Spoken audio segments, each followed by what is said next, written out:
So you're back to dating after a long break, or maybe you're fresh to online dating for the first time ever. Well, I want to tell you, you are in such a good place because as intimidating and scary or maybe frustrating as it might seem right now, there are millions of people who have gone before you, including me, and we've made tons of mistakes, and some of us have learned from it. So today I'm going to give you 5 things that you can do if you're fresh to online dating or getting back into it after a while. 5 things that are going to put you on a much quicker path to the right person for you. All right, 1. Fall for people, not profiles. Here's the thing. You don't know who is on the other end. You don't really know who is behind that profile, behind those gorgeous pictures. You don't know who that is. The person underneath that, they could be heartbroken. They could be just fresh out of a relationship. They could still be in a relationship. They could be someone's 12-year-old sister. You just don't know. And this is why it's really important that when you are attracted, you find something attractive online, either like their photos or their profile or a pithy message, that you consider it just an opening. It's an opportunity to reach out to someone and say hi and ask a question and get a conversation going. But do not put your heart and soul into it. Do not put your heart and soul into it even after you've had 2 or 3 exchanges or 5 exchanges or 7, because you really don't know people until you meet them in person. Which brings me to number 2. Get to know people in person as soon as possible. If there is a connection, get offline. Call them, speak to them, hear their voice.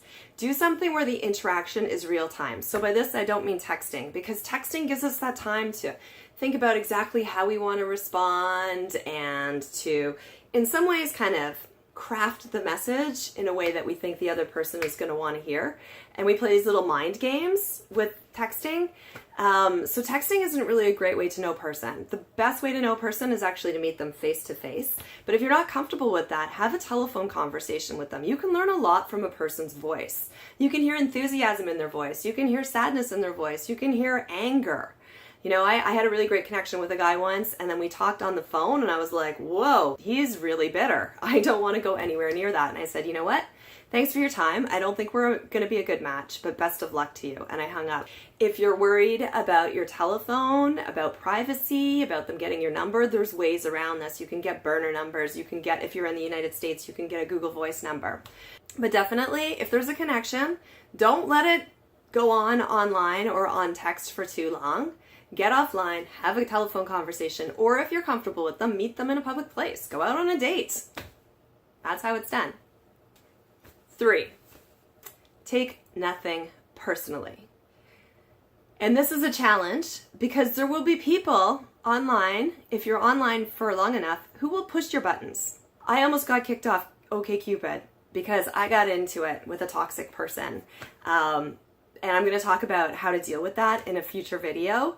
But know this, if someone is rude to you, or if somebody makes you feel horrible or angry or upset, that is a clue. That's not a good person for you, a good person in your life. And this person is not in your life. So let them go. Move on. Keep your goals in mind. 4, your profile is not as important as your photos. Now, I know that I just said fall for people, not profiles. However, not everybody in the world who you come across online is going to have watched this video. And the reality is we judge each other based on our photos. You do it, I do it, we swipe, swipe, swipe. Does this person look like somebody I am physically attracted to? Does this person look like somebody who I have a similar lifestyle to? Does this person look like somebody I'd want to have sex with? So there are 3 photos that I suggest everyone have. 1 is just a headshot, ideally smiling, looking friendly. Do not wear sunglasses, don't wear a hat. Show us your pretty face, show us that handsome mug, right? Let us know what you look like. 2, a full body shot, very important. Very important, because people want to know what your body looks like. They want to see you, they want to see you in action. The 3rd type of photo that you want to have is a photo of you doing something interesting, that you find interesting in your life, something that reflects your lifestyle, that might spark a conversation, which is what's most important. And 5, and this is where I see people failing the most online, is know what you're looking for. Go in with a game plan. Have a strategy. So really look at your values. Look at what's important to you in a partner. And by this, I mean more than just good looks, because someone can be like super good looking, but totally incompatible with you. I know I've found this myself. I suggest people have 5 key values that they look for in another person, and these are non-superficial values. When you interact with someone online, or if you read their profile or see their photos, and they don't show any suggestion of having any of these things, don't bother with them. This is a really easy way to weed people out. And also it's an easier way to frame your own profile and decide how you present yourself, because you want to present yourself in a way that reflects your values and your lifestyle. So there you go.